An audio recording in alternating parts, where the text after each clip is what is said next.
Welcome to UXL, where you can learn new skills anytime and anywhere. Visit uxl.com to explore our full course selection. This lesson is part of a larger course.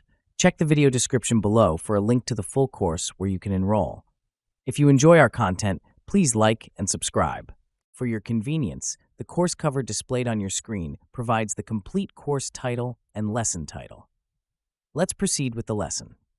Lesson: Market-based environmental policies. Market-based environmental policies represent an innovative and increasingly popular approach to addressing environmental issues by leveraging economic incentives to encourage sustainable practices. These policies aim to internalize the external costs of environmental degradation, aligning economic activities with environmental stewardship. The fundamental premise of market-based policies is that by putting a price on pollution or resource use, individuals and businesses will be motivated to reduce their environmental footprint in a cost-effective manner. One of the most prominent market-based environmental policies is the cap-and-trade system, which has been successfully implemented in various regions to reduce greenhouse gas emissions. The cap-and-trade system sets a maximum limit on the total level of emissions allowed and allocates or auctions off emission permits to firms.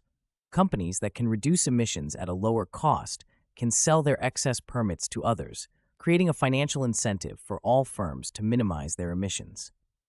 The European Union emissions trading system, launched in 2005, is one of the largest and most well-established cap-and-trade programs. It covers over 11,000 power stations and industrial plants across Europe, accounting for around 45% of the EU's greenhouse gas emissions. The EU ETS has contributed to a significant reduction in emissions. Between 2005 and 2019, emissions from sectors covered by the system fell by 33%. Another widely used market-based policy is the carbon tax, which directly sets a price on carbon by levying a tax on the carbon content of fossil fuels. This approach provides a clear economic signal, encouraging businesses and consumers to invest in cleaner energy sources and technologies. Sweden's carbon tax, introduced in 1991, is often cited as a successful example. Initially set at approximately $30 per ton of CO2, the tax has gradually increased to around $127 per ton in 2020. This policy has been instrumental in reducing Sweden's carbon emissions, which fell by 27% between 1990 and 2018, while the country's GDP grew by 78% over the same period. Market-based policies also include subsidy reforms, where governments reduce or eliminate subsidies for environmentally harmful activities and instead provide financial incentives for sustainable practices. Fossil fuel subsidies, for instance, can distort market prices and encourage excessive consumption of fossil fuels, leading to higher emissions. The International Monetary Fund estimated that global fossil fuel subsidies amounted to $5.2 trillion in 2017, or 6.5% of global GDP. Reforming these subsidies can lead to significant environmental and economic benefits. For example, Indonesia undertook substantial fossil fuel subsidy reforms in 2015, resulting in a reduction of gasoline consumption by 4.3% and diesel consumption by 8.4% in the first year. The savings from these reforms were redirected towards social welfare programs and infrastructure development, demonstrating the potential for a double dividend. Tradable permits and offset markets are another facet of market-based environmental policies. These mechanisms allow firms to meet regulatory requirements by purchasing credits from projects that reduce emissions or enhance carbon sequestration. The Clean Development Mechanism under the Kyoto Protocol is an example of an offset market that facilitates investment in emission reduction projects in developing countries. By 2020, the CDM had registered over 8,100 projects, generating more than 2 billion certified emission reductions. These projects range from renewable energy installations to reforestation initiatives, highlighting the diverse opportunities for achieving emission reductions through market mechanisms. While market-based environmental policies offer numerous advantages, they are not without challenges. One key issue is the accurate measurement and verification of emissions reductions.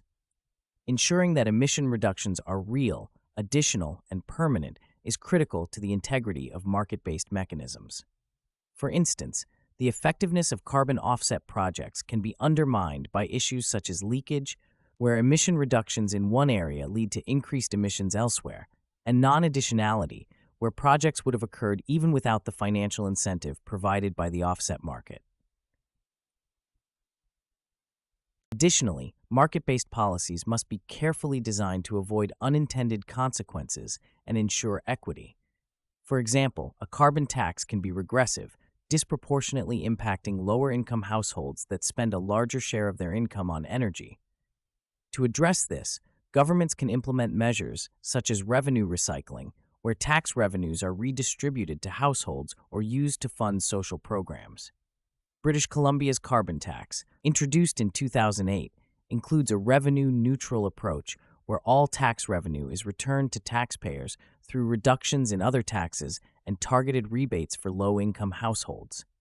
This approach has helped to maintain public support for the policy while achieving emission reductions. Moreover, the effectiveness of market-based policies can be influenced by market conditions and external factors. For instance, the price of emission permits in a cap-and-trade system can fluctuate based on economic conditions, energy prices, and regulatory changes. During the early years of the EU ETS, the price of carbon permits experienced significant volatility, undermining the predictability of the incentive for emissions reductions. To address this, the EU introduced a market stability reserve in 2019 to stabilize permit prices by adjusting the supply of permits based on market conditions. In conclusion, market-based environmental policies represent a powerful tool for addressing environmental issues by harnessing economic incentives to promote sustainable practices. Cap-and-trade systems, carbon taxes, subsidy reforms, and tradable permits are examples of such policies that have been implemented with varying degrees of success around the world. While these policies offer significant advantages, including cost-effectiveness and flexibility, they also face challenges related to measurement, equity, and market conditions. Careful design and implementation, along with complementary measures, are essential to maximize the effectiveness of market-based approaches in achieving environmental and economic goals. This concludes the lesson. We trust you found this video informative and engaging. To enroll in the complete course, please use the link provided in the description below. At UExcel, we are committed to your learning journey. Each course offers a certificate of completion, online support, and downloadable resource files to enhance your experience. If you found our content valuable, we invite you to like this video and subscribe to our channel. Thank you for joining us, and we look forward to supporting your continued pursuit of knowledge.